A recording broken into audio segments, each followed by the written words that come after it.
औरंगजेबाच्या मुद्द्यावरून वातावरण शांत होण्याआधीच आता राज्यात जुन्याच मुद्द्यावरून नव्याने राजकारण पेटले।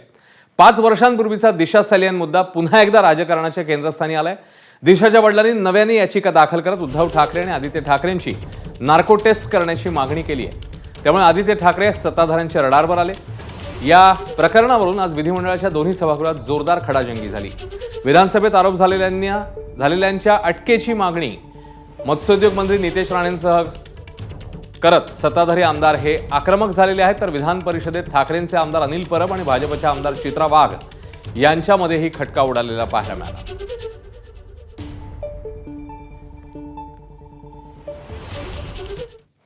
तर दिशा सालियनच्या वडिलांचे वकील निलेश ओझा यांनी पत्रकार परिषद घेत गंभीर आरोप करताना अनेक मागण्यांचा पाढा वाचलाय। त्यांचे आरोप काय आहेत ते बघूया। मुख्य आरोपी आदित्य ठाकरे आणि सगळेजण सांगतात आदित्य ठाकरे आरोपी, त्याच्यासोबत उद्धव ठाकरे पण आरोपी आहेत, त्यांच्यासोबत सूरज पंचोली पण आरोपी आहे, पोलीस अधिकारी पण आरोपी आहेत। तर या सगळ्यांवर जेव्हा गुन्हा दाखल झाला तर यांना कस्टडीत घ्या, यांची narco test, brain mapping test, lie detector test अशा सायंटिफिक टेस्ट करा, टाईम बाउंड मॅनरमध्ये ते इन्व्हेस्टिगेशन करा। आणि इन्व्हेस्टिगेशन म्हणजे हा तपास हा उच्च न्यायालयाच्या देखरेखीखाली करा। म्हणजे पहिला प्रॉब्लेम काय आहे इथे की काही पोलीस अधिकारी आरोपी आहेत, यांची गुंडागिरी आहे इकडे। तर याच्यामुळे मुंबईमध्ये किंवा महाराष्ट्रामध्ये निष्पक्ष सुनावणी शक्य नाही, निष्पक्ष तपास शक्य नाही। म्हणून जे सुप्रीम कोर्टाचे गाईडलाईन आहेत त्यानुसार या प्रकरणाचा तपास CBIकडे जायला पाहिजे। दुसरी गोष्ट, या प्रकरणाची सुनावणी ही महाराष्ट्राच्या बाहेर व्हायला पाहिजे, तशी मागणी आमच्या याचिकेत करण्यात आली आहे। की रिया चक्रवर्ती आणि आदित्य ठाकरेंचे संबंध खूप जुने आहेत, वर्षापासूनचे आहेत। की 44 वेळा यांचे कन्व्हर्सेशन झाले एक दुसऱ्यांच्या सोबत, फोन कॉल झाले। मर्डर टाईमच्या वेळेस जे 2 मर्डर झाले, दिशा सालियनचा पहिले झाला आणि 6 दिवसात 5 दिवसात जे काही आहे तो सुशांत सिंग राजपूत यांचा झाला, तर तेव्हा 44 कॉल यांचे होते।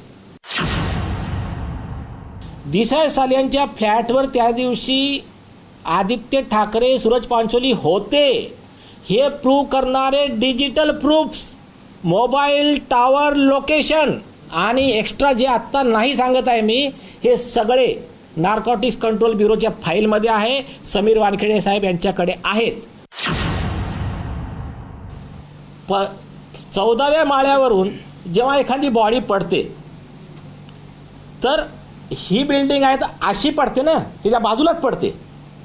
या केसमध्ये 25 फूट दूर बॉडी पडली होती, पहिले बिल्डिंग, मग वॉल कंपाऊंड, मग 10 फूट। तर हे जे पॉसिबल नाही आहे रिक्रिएशन ऑफ द सीन, तो क्राईम सीन हा रिक्रिएट करायचा। दिशाच्या त्या वेटच्या एवढी एक डेड बॉडी म्हणजे दुसरी बॉडी बनवायची, त्या 14व्या माळ्यावरून त्याच ठिकाणातून वरती येऊन फेकायची। आणि याच्या प्रेयरमध्ये केलं आहे की ते सगळं व्हिडिओ रेकॉर्डिंग सगळ्या मीडियाच्या समोर करा, ते म्हणजे सत्य बाहेर। जर ती बॉडी खरंच 25 फूट दूर जाऊन पडली तर आमच्या सगळ्यांना हे प्रकरण चालूच नका, तुम्ही आम्हाला अशी शिक्षा देऊन टाका। आणि जर ते तिथे खाली पडली तर मग त्वरित पहिले त्या पोलीस अधिकाऱ्यांना अटक करा, हे आमची अशी मागणी आहे। अरे वो क्या हो गया, वो ऊपर से गिर गई थी। मग गिर गई थी तर यांच्या वडिलांचा एक साहजिक प्रश्न होता, 14व्या माळ्यावरून पडली,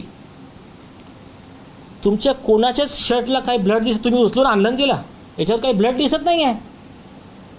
अरे नाही बोले वो थोडासा अभी टेंशन में बाद में बात करते, जे काही झालं त्यांना सगळं त्याला आपल्या सिंपल लँग्वेजमध्ये चूरन दे रे ते, तर ठीक आहे। तर ते त्यांना फिरवलं।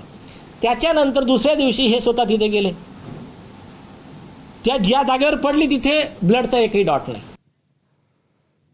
दरम्यान दिशा सालियन प्रकरणी आदित्य ठाकरेंवर आरोप होताच उद्धव ठाकरेंनी मोठी प्रतिक्रिया दिली।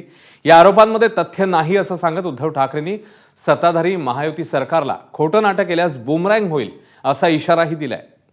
आमच्या घराण्याच्या 6-7 पिढ्या जनतेसमोर आहेत, त्याच्यामुळे ह्या विषयात काही तथ्य नाही आहे। दूर दूर तक कोई असं ज्याला म्हणतो तसं काही दुरान्वयाने सुद्धा संबंध नाही। पण जर का राजकारण ह्या वाईट बाजूला न्यायचं असेल तर मग मात्र सगळ्यांचीच पंचायत होईल. कारण खोट्याचं जर का तुम्ही नायटा करणार असाल तर ते तुमच्यावरती बुमरँग होऊ शकेल, हेच या लोकांना मी सांगू इच्छितो. वो बकवास है, उसके बारे में मैं कुछ बोलना नहीं चाहता. गेली 5 वर्ष या प्रकरणात आपली बदनामी सुरू असल्याचं आदित्य ठाकरे यावेळी म्हणाले. पाहूया. गेले 5 वर्ष बदनामीचा प्रयत्न हा होतच आहे सातत्याने. कोर्टात आहे, कोर्टात बोलू. पण महत्त्वाची गोष्ट हीच आहे, मी तुम्हाला वारंवार सांगितलेलं आहे की आम्ही, आणि खास करून आपण पाहिलं असेल माझं ट्विट असेल किंवा आम्ही सगळेच एकत्र, आम्ही ह्या सरकारला ह्या एका अधिवेशनामध्ये एक्सपोज केलेलं आहे. त्याच्यावर औरंगजेबावर एक्सपोज केलेलं आहे, त्यांच्या हिंदुत्वावर एक्सपोज केलेलं आहे. प्रत्येक गोष्टीवर एक्सपोज केल्यानंतर राजीनामा द्यायला लागला. आणि हे सगळं झाल्यानंतर आपण पाहताय की आज हाऊस बंद कशावरनं पाडायचं, तर माझ्यावरनं पाडायचं, पाडू द्या. 5 वर्ष सतत हे जे काही चालू आहे, कोर्टात जे होईल ते होईल. दरम्यान दिशा सालियन प्रकरणावरून विधान परिषदेत सत्ताधारी आणि विरोधक प्रचंड आक्रमक झाल्याचं पाहायला मिळालं. पूजा चव्हाण प्रकरणी मंत्री संजय राठोडांवर झालेल्या आरोपांवरून अंबादास दानवे आणि अनिल परब यांनी आक्रमक भूमिका घेतली. यावरून भाजपा आमदार चित्रा वाघ या देखील संतापल्याचं पाहायला मिळालं. दिशा सालियनचा जो काय मृत्यू झाला, निश्चित सरकारला वाटलं, सरकारने यासाठी नेमलेली आहे, पुन्हा तपास करावा, काय अडचण नाही. चित्राताईंनी मागच्या काळात पूजा चव्हाणांची भूमिका फार ताकदीनं मांडली होती. संजय राठोड मंत्र्यावर आरोप होत होते. भूमिका असेल तर एका महिलेविषयी वेगळी भूमिका, पूजा चव्हाण विषयी सुद्धा तीच भूमिका असली पाहिजे, काय हरकत नाही. आज पूजा चव्हाण याच्यात आरोप असणारे मंत्री हे राज्याच्या मंत्रिमंडळात मंत्री आहे. संजय राठोडची केस, जयकुमार गोरेची केस, याच्या बाबतीत तोंड उघडता. त्या जयकुमार गोरेच्या केसच्या बाबतीत तोंड उघडत नाही. त्याचे एवढे फोटो, नागडे उघडे फोटो जे आले सभागृहात, त्याच्या बाबतीत कोण बोलत नाही. जयकुमार गोरेचा राजीनामा नाही मागत, संजय राठोडचा राजीनामा मागत नाही का? फक्त काय विरोधी पक्ष कमजोर आहे म्हणून त्याला कसाही दाबायचा.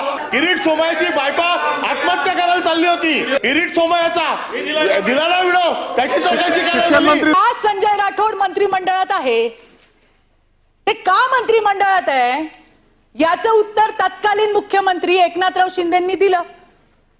कोपऱ्या कापऱ्यात नाही दिलं, अनिल परब मीडिया समोर दिलं. तुम्ही ऐकलं नाही का? हिम्मत असेल तर यांनी विचारावं उद्धव ठाकरेंना, का घेतला त्याचं, का त्याला तुम्ही क्लीन चिट दिली. यांनी क्लीन चिट दिली नसती तर आज ते जे म्हणतात ना ते झालं नसतं. किंवा ते आले सभागृहात तर मी विचारेन तुमच्या समोर, कारण मी ती लढाई लढली आहे. घाबरत नाही तुम्हाला. तुमच्यासारखे 56 पायाला बांधून फिरते चित्रा वाघ, समजलं काय? दिशा सालियन मृत्यू प्रकरणावरून आज विधिमंडळात प्रचंड गदारोळ झाला. याच पार्श्वभूमीवर मंत्री नितेश राणेंनीही नाव न घेता आरोपींच्या अटकेची मागणी केली आहे. पाहूया. बलात्कार अगर बलात्काराचा आरोप कोणावरही करतात तर लगेच तात्काळ आरोपीला अटक करून कारवाई करावी, अशा सुप्रीम कोर्टची जजमेंट आहे. अगर राज्यामध्ये, देशामध्ये एका सगळ्या जणांना तो अगर न्याय लागतो, मग ज्यांची नावं दिशा सालियनच्या वडिलांनी घेतलेली आहे की ह्यांनी माझ्या मुलीचा सामूहिक बलात्कार करून खून केला, असा अगर आरोप ह्या लोकांवर झालेला आहे, तर सुप्रीम कोर्टच्या त्या जजमेंटप्रमाणे अन्य लोकांना जो काही न्याय लागतो तोच ह्या तिघांवर लावावा, एवढीच मागणी सभागृहांनी केली. जेव्हा तुला माहिती आहे मालवणी पोलीस स्टेशनमध्ये आम्हाला इन्क्वायरीसाठी बोलवलेलं, तेव्हा राणेसाहेबांनी ऑन रेकॉर्ड इथे सांगितलेलं की उद्धवजींचे 2 वेळा फोन तेव्हा राणेसाहेबांना आलेले की तुम्हालाही 2 मुलं आहेत, माझ्या मुलाकडून काय झालं असेल तर त्याला वाचवा, मदत करा, असं ऑन रेकॉर्ड सांगितलं होतं. नारायण राणे साहेब पण बोलतील याबद्दल. पुण्यामध्ये SITच्या प्रमुख म्हणून SITमध्ये चिमाजी आप्पा नावाचा एक अधिकारी होता, जो चिमाजी आढाव चिमाजी आढाव नावाचा एक अधिकारी होता, तो त्या केसमध्ये इन्व्हॉल्व होता. जेव्हा ती केस झाली, आमच्याकडे माहिती आहे की तो त्या केसमध्ये त्यांनी सगळा कव्हरअप करण्यामध्ये मदत करत होता. तर मी एवढेच पत्र लिहिलेलं की बा तुम्ही मला इन्क्वायरीसाठी कोणासमोर बोलवताय, तो ज्याच्यावर आम्हाला संशय आहे त्याच्यासमोरच आम्ही जाऊन माझी माहिती द्यावी, पुरावे द्यावे, जेणेकरून तो उचलणार आणि आरोपींना देऊन टाकणार. दरम्यान दिशा सालियन प्रकरणावर प्रतिक्रिया देताना शिवसेनेचे नेते रामदास कदम यांनी ठाकरे पितापुत्रांवर जोरदार हल्ला चढवलाय. शिवसेना प्रमुखांच्या नातवावर बलात्काराचा आरोप होणे गंभीर बाब आहे असं रामदास कदम म्हणाले. तसंच उद्धव ठाकरे आणि आदित्य ठाकरे यांना थोडी तरी याबद्दल लाज असती तर दोघंही आतापर्यंत देश सोडून गेले असते, अशी टीकाही त्यांनी केली. ज्या बाळासाहेबांनी मराठी मुलींची इज्जत वाचवली, आबरू वाचवली, शील वाचवलं, त्या बाळासाहेबांच्या नातूभोवती बलात्कारांचे आरोप होत आहेत. उद्धव ठाकरेला आणि आदित्य ठाकरेला थोडी लाज लज्जा इज्जत अबू शरम असती तर तोंडाला काळे बसून देश सोडून गेले असते. उद्धव ठाकरे त्यावेळेला आपल्या मुलाला वाचवण्यासाठी पोलिसांना हाताची धरून हे पुरावे नष्ट केलेत काय, याबाबतची माहिती घेणं आवश्यक आहे, गरजेचं आहे. सध्या औरंगजेब प्रकरणावरून अडचणीत सापडलेल्या सरकारने त्यातून बाहेर पडण्यासाठी दिशा प्रकरणावरून ठाकरे कुटुंबाला बदनाम करण्याचा प्रयत्न सुरू केलाय असा आरोप संजय राऊत यांनी केलाय, ज्याला मंत्री उदय सामंत यांनी आता प्रत्युत्तर दिलंय. ठाकरे कुटुंबाला, आमच्या संपूर्ण शिवसेना परिवाराला बदनाम करण्याचा सातत्यानं जो प्रयत्न सुरू आहे या माध्यमातून तो पुन्हा एकदा स्पष्ट दिसतो आहे. औरंगजेब प्रकरण सरकारवर उलटलं, त्याच्यामुळे औरंगजेबापासून मुक्तता मिळवण्यासाठी हे प्रकरण गेल्या 4 दिवसापासून शिस्त आहे. बिहारच्या निवडणुकीशी महाराष्ट्रातल्या कुठच्या नेत्याचा काही संबंध जोडण्याचा काही संबंध येत नाही. बिहारची निवडणूक ही बिहारच्या विषयावर होणार आहे. देशात झालेल्या विकासाच्या मुद्द्यावर बिहारची निवडणूक होईल आणि बिहारची निवडणूक करण्यासाठी NDAतले तिथले जे पक्ष आहेत ते सक्षम आहेत. त्या वडिलांनी पिटिशन दाखल करणं आणि त्याचा थेट संदर्भ औरंगजेबाच्या कुठच्या तरी एका विषयाशी जोडणं हे किती नैतिकतेला अनुसरून आहे मला माहीत नाही. त्याचा आणि विधानसभेमध्ये चाललेल्या किंवा महाराष्ट्रामध्ये चाललेल्या औरंगजेबाच्या बाकीच्या गोष्टींचा त्याच्याशी काही संबंध असू नये आणि तो कोणी जोडू नये.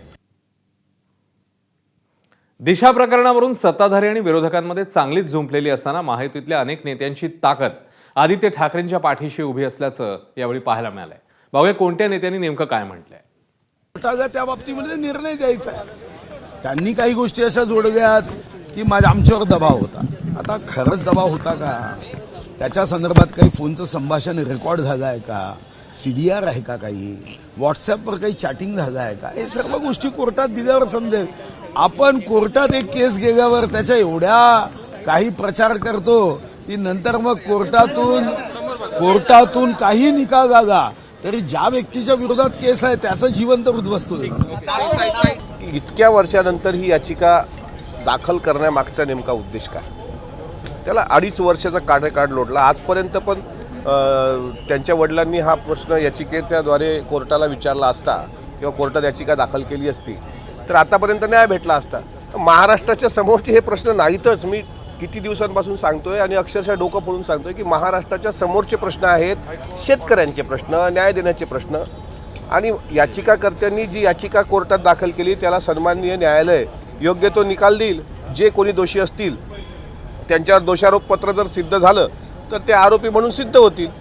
पण उगाच काहीतरी मूळ चर्चा भरकटवण्याकरता आता राजकीय लोकांनी सुद्धा याला जास्त हवा देऊ नये. बघा, दिशा सालियांचा मृत्यू 5 वर्षापूर्वी 14व्या माळ्यावरून पडून झालेला आहे आणि तो तिचा करुण अंत झाला आणि CIDच्या तपासामध्ये तो तपास त्यांनी केला. त्या तपासामध्ये त्यांना त्या काळामध्ये ज्या ज्या नेत्यांवर आरोप झाले त्यापैकी एकाचाही सहभाग आहे असं त्यांना दिसून आलेलं नाही. मी पाठराखण करत नाही. तपास यंत्रणेने जो अहवाल दिला मी त्याच्यावर बोलत आहे आणि जे सत्य आहे ते मी बोलत आहे. त्याच्यामुळे आदित्य ठाकरेंची पाठराखण करायची किंवा नारायण राणे साहेबांच्या निलेश राणे साहेबांना विरोध करायचा असला याच्यामध्ये भाग नाही आहे. पण एखादी दुर्घटना आहे आणि त्या दुर्घटनेला मर्डरचं स्वरूप करून ज्याचा काही संबंध नाही त्याचं नाव घेतलं हे मला वैयक्तिक माझ्या मनाला पटत नाही. आदित्य ठाकरेला त्यामध्ये टार्गेट करावं अशी भूमिका आमची अजिबात नाही आहे. आदित्य ठाकरे उद्धव ठाकरे यांचे पुत्र आहेत आणि पण त्यांच्या वडिलांनी आणि आईने जी काही तक्रार केलेली आहे त्याची चौकशी व्हायला हरकत नाही आहे. मला असं वाटतं की त्यामध्ये आदित्य ठाकरे यांचा संबंध असेल असं मला वाटत नाही आहे. ते एका बाळासाहेब ठाकरे यांचे ग्रँडसन आहेत आणि उद्धव ठाकरे यांचे चिरंजीव आहेत. त्याची जी त्यांच्या वडिलांनी जी मागणी केलेली आहे त्याची चौकशी व्हायला हरकत नाही आहे. ती चौकशी करावी अशा पद्धतीची आपली सूचना आहे आणि ती चौकशी निष्पक्षपातीपणे व्हावी. तर अर्थसंकल्पीय अधिवेशनात औरंगजेब कबरीचा मुद्दा सुरुवातीपासूनच केंद्रस्थानी राहिला. मात्र कालपासून दिशा सालियांच्या वडिलांनी दाखल केलेल्या याचिकेनंतर नवं राजकीय घमासान पाहायला मिळते. यावर महाविकास आघाडीच्या नेत्यांनी नेमकं काय म्हटलंय, काय प्रतिक्रिया दिली आहे बघूया. जनतेचे मूळ प्रश्नाला बगल देण्यासाठी सरकार हा प्रयत्न प्रत्येक अधिवेशनात करताना आपण पाहतो आहे. महाराष्ट्रामध्ये जो गुजरात पॅटर्न या सरकारने जो आणलेला आहे त्याचंच हे चित्र आहे. लोकांच्या व्यक्तिगत जीवनामध्ये घुसणं, मूळ मुद्द्याला, जनतेच्या मूळ मुद्द्याला डायव्हर्ट करणं आणि व्यक्तिशः लोकांची बदनामी करणं हा या सरकारने चालवलेला एक अजेंडा आहे. कुठल्याही व्यक्तीने आपल्या मुलीसाठी, स्वतःसाठी, एखाद्या महिलेसाठी न्याय मागण्याचा जर त्या ठिकाणी प्रयत्न केला असेल तर आमच्या सगळ्यांची इच्छा आहे की त्या व्यक्तीला न्याय तिथं मिळाला पाहिजे. पण न्याय मागत असताना त्याच्यामध्ये काय खरं घडलं हे सुद्धा लोकांना त्या ठिकाणी कळलं पाहिजे. जे सुसाईड झालं होतं याच्यामध्ये त्यावेळेस त्यांच्या आईवडिलांनी वेगळी वक्तव्य केलं होतं. आता ते कदाचित 4 वर्षानंतर त्यांना असं वाटत असावं की न्याय मिळावं म्हणून ते कोर्टात गेले असतील. भाजपकडनं याचं वेगळ्या पद्धतीने राजकारण केलं जाईल. कारण दिशा सालियांच्या वडिलांनी त्यावेळेस सांगितलं होतं कोणी या बाबतीतलं राजकारण करू नये. पण आता राजकारण सुरू आजपासून झालेलं तुम्हा आपल्या सगळ्यांना त्या ठिकाणी कळेल. दिशा सालियन प्रकरणावर बोलत असताना आमची बाजू ही मुनगंटीवार साहेबांनी व्यवस्थित मांडली आहे. त्यांनी सांगितले सुविधारी पुरावा त्यांच्याकडे नाही, कोणाकडेच नाही, त्यामुळे त्यांनी जी बाजू मांडली तीच खरी बाजू आहे आणि त्यांनी ती व्यवस्थितपणाने मांडली आहे. एबीपी माझा, उघडा डोळे बघा नीट.